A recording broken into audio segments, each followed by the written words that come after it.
Hello everyone, कैसे हैं आप सभी। मैं आलोक वाजपेयी आप सभी का बहुत बहुत स्वागत करता हूं। एसएससी सीजीएल के लिए विशेष क्वेश्चंस हैं, मिस मत करके जाइएगा। सारे क्वेश्चंस करंट अफेयर्स के हैं, पढ़ के जरूर जाइएगा। आपको बहुत सारे क्वेश्चंस यहां पर मिलने वाले हैं।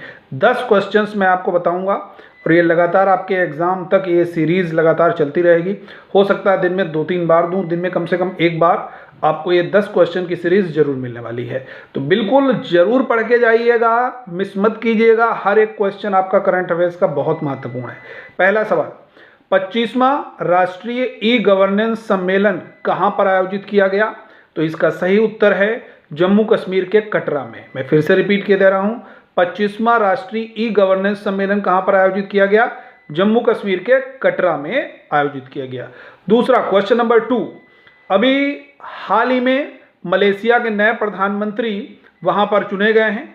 वो नए प्रधानमंत्री कौन बने हैं? जिनका नाम है दातो सेरी अनवर इब्राहिम। तो याद रखिएगा क्या नाम है, दातो सेरी अनवर इब्राहिम पूरा नाम है, लेकिन अनवर इब्राहिम से आप लोग याद रखिए कहां के, मलेशिया के प्रधानमंत्री ये वहां पर बने हैं अभी हाल ही में। मलेशिया की राजधानी कब अगर पूछी जाए तो आप कह सकते हैं कुआलालंपुर मलेशिया की कैपिटल है। तीसरा क्वेश्चन नंबर 3, गरुड़ शक्ति अभ्यास 2022 ये कहां पर हुआ है? अगर पूछा जाएगा तो आप कह सकते हो इंडोनेशिया में हुआ है। ये भारत और इंडोनेशिया के विशेष बलों के बीच में ये अभ्यास है। तो याद रखिएगा गरुड़ शक्ति 2022 कहां पर हुआ है? इंडोनेशिया में। और ये भारत और इंडोनेशिया के बीच में, विशेष बलों के बीच में एक अभ्यास होता है। ठीक है, नेक्स्ट क्वेश्चन है यानी कि नंबर 4, 10वां भारतीय फिल्म महोत्सव अभी आयोजित किया गया कहां पर? यह आपका दक्षिण कोरिया के बुसान शहर में ये 10वां भारतीय फिल्म महोत्सव आयोजित किया गया। क्वेश्चन नंबर 6 है आपका, हाल ही में जो मुख्य चुनाव आयुक्त बनाए गए थे, वो मुख्य चुनाव आयुक्त कौन बनाए गए थे? तो याद रखना है वो मुख्य चुनाव आयुक्त बनाए गए थे अरुण गोयल साहब। अब चुनाव आयुक्त की बात आई है तो इलेक्शन कमीशन में 3 मेंबर होते हैं। एक चीफ इलेक्शन कमिश्नर यानी कि मुख्य निर्वाचन आयुक्त होते हैं और 2 अन्य निर्वाचन आयुक्त होते हैं, जिसमें अरुण गोयल साहब को अभी हाल ही में चुनाव आयुक्त के रूप में वहां पर नियुक्त किया गया। इलेक्शन कमीशन अगर पूछा जाएगा आर्टिकल, तो आप कह सकते हो आर्टिकल नंबर 324 में इलेक्शन कमीशन का जिक्र किया गया है संविधान में। अगला सवाल है आपका कि गांधी मंडेला पुरस्कार 2022 दिया गया। ये जो गांधी मंडेला पुरस्कार 2022 दिया गया है, ये दलाई लामा साहब को दिया गया है। किसको दिया गया? सवाल बनेगा किसको दिया गया ये गांधी मंडेला 2022 पुरस्कार? तो दलाई लामा साहब को। नेक्स्ट क्वेश्चन आपका, अभी हाल ही में शिक्षा मंत्रालय ने एक स्वच्छ विद्यालय पहल शुरू की थी। उस स्वच्छ विद्यालय जो पहल शुरू की है, ये कब शुरू की गई थी? हम लोग जानते हैं ये कुछ साल पहले ही शुरू की गई थी। अगर ये पूछा जाएगा किस वर्ष शुरू की गई थी, तो आपका सही उत्तर होना चाहिए वर्ष 2014 में ये आपकी स्वच्छ विद्यालय पहल शिक्षा मंत्रालय के द्वारा शुरू की गई थी। अगला सवाल है, अभी हाल ही में विश्व मत्स्य दिवस यानी कि विश्व मछली दिवस या मत्स्य दिवस मनाया गया। कब मनाया जाता है? 21 नवंबर को ये विश्व मत्स्य दिवस के रूप में मनाया जाता है। अगला सवाल है, नोवाक जोकोविच, क्या नाम है? नोवाक जोकोविक, ये आपके किस देश से संबंधित खिलाड़ी हैं? एक टेनिस के प्रसिद्ध खिलाड़ी हैं। तो इसका आंसर हो जाएगा आपका सर्बिया के ये एक प्रसिद्ध खिलाड़ी हैं। अगला सवाल है आपका एनसीसी नेशनल कैडेट कोर जिसको बोलते हैं हम लोग, इसका गठन कब हुआ था? तो इसका आंसर हो जाएगा 1948 में। एक और क्वेश्चन बनता है, अगर कभी आपसे पूछा जाएगा ये जो अनवर इब्राहिम साहब जो बने हैं मलेशिया के नए प्रधानमंत्री, इनकी पार्टी का क्या नाम है? तो पीपल्स जस्टिस पार्टी से ये संबंधित हैं। तो इनकी पार्टी का क्या नाम हो गया? People's justice party. तो ये करंट अफेयर्स के आपके बहुत ही महत्वपूर्ण प्रश्न हैं।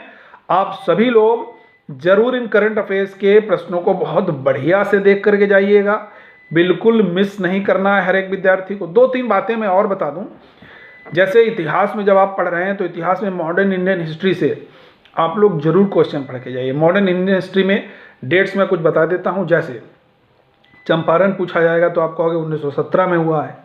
अगर पूछा जाएगा असहयोग आंदोलन तो आप कहेंगे 1920 में हुआ है। अगर कभी पूछा जाएगा चौरी चौरा कांड तो आप कहेंगे 5 फरवरी 1922 को हुआ है। अगर पूछा जाएगा स्वराज पार्टी की स्थापना कहाँ हुई तो आप कहेंगे इलाहाबाद में हुई। कब हुई? 1923 में हुई। किसने की? मोतीलाल नेहरू और चित्तरंजन दास के द्वारा। अगर कभी पूछा जाएगा क्रांतिकारियों का पहला संगठन, क्रांतिकारी संगठन जिसका नाम होता है HRA, हिंदुस्तान रिपब्लिकन एसोसिएशन, ये कहाँ बना था? तो कानपुर में। दूसरा क्रांतिकारियों का संगठन जिसका नाम होता है HSRA, Hindustan socialist Republican association, ये कहाँ पर बना था? तो ये आपका बच्चे बना था दिल्ली के फिरोज शाह कोटला मैदान में, जिसका नाम अब अरुण जेटली मैदान है। फिर अगर पूछा जाएगा आपसे कि दांडी मार्च कब होता है तो दांडी मार्च आप कहेंगे 12 मार्च 1930 को। साइमन कमीशन कब बनता है तो आप कहेंगे 1927 में। भारत कब आता है तो आप कहेंगे 1928 में, यानी कि गठन साइमन कमीशन का कब हुआ? वर्ष 1927 में। और भारत कब आता है साइमन कमीशन? वर्ष 1928 में। फिर अगर कभी भी आपसे पूछा जाएगा एक बहुत महत्वपूर्ण, हम लोग जानते हैं डेट, क्विट इंडिया मूवमेंट, तो आप कहेंगे 8 अगस्त 1942 क्विट इंडिया मूवमेंट, यानी कि भारत छोड़ो आंदोलन। तो ये कुछ मैंने डेट्स डिस्कस की जो आपके एग्जाम ओरिएंटेड हैं, निश्चित रूप से आपको एग्जामिनेशन में मिलने वाली हैं। तो आप लोग अधिक से अधिक हमारे चैनल को सब्सक्राइब कीजिएगा और सेशन को अधिक से अधिक शेयर करो। इसी तरीके से हम आपके लिए बेहतरीन जानकारियां लाते रहेंगे। SSC CGL विशेष है, तो इस एग्ज़ाम को आपको हर हालत में क्रैक करना है। ये मौका दशक बाद इतनी वैकेंसीज आती हैं, मैंने कल के वीडियो में भी बताया था, दशक बाद इतनी वैकेंसीज आती हैं। आप सभी लोग एकदम अपने आप को झोंक दीजिए। झोंक दीजिए मतलब समझते हो? सर्वस्व लगा दीजिए अपने। सर्वस्व के मतलब एकदम खाना पीना उठना बैठना, आप समझते हो ना, एकदम ज़बरदस्त तरीके से सोचिए। इतने दिन में जब तक आपका एग्ज़ाम है किसी चीज़ से कोई मतलब नहीं, कोई भी आया कोई भी गया, आपको सिर्फ एग्ज़ाम ओरिएंटेड रहना है। एग्ज़ाम तक बढ़िया से एग्ज़ाम देने जाओ। Tier 1 Tier 2 दोनों में GS काम आने वाला है और मैं आपका बिल्कुल Tier 2 तक आपको बिल्कुल ज़बरदस्त क्वेश्चन देता रहूँगा, फंसा के रहूँगा क्वेश्चन। ठीक है, थैंक यू एवरीवन। सेशन को शेयर कीजिएगा और चैनल को सब्सक्राइब सारे लोग अधिक से अधिक कीजिएगा और अपने दोस्तों से भी ये चैनल को भाई सब्सक्राइब जरूर करें। Thank you.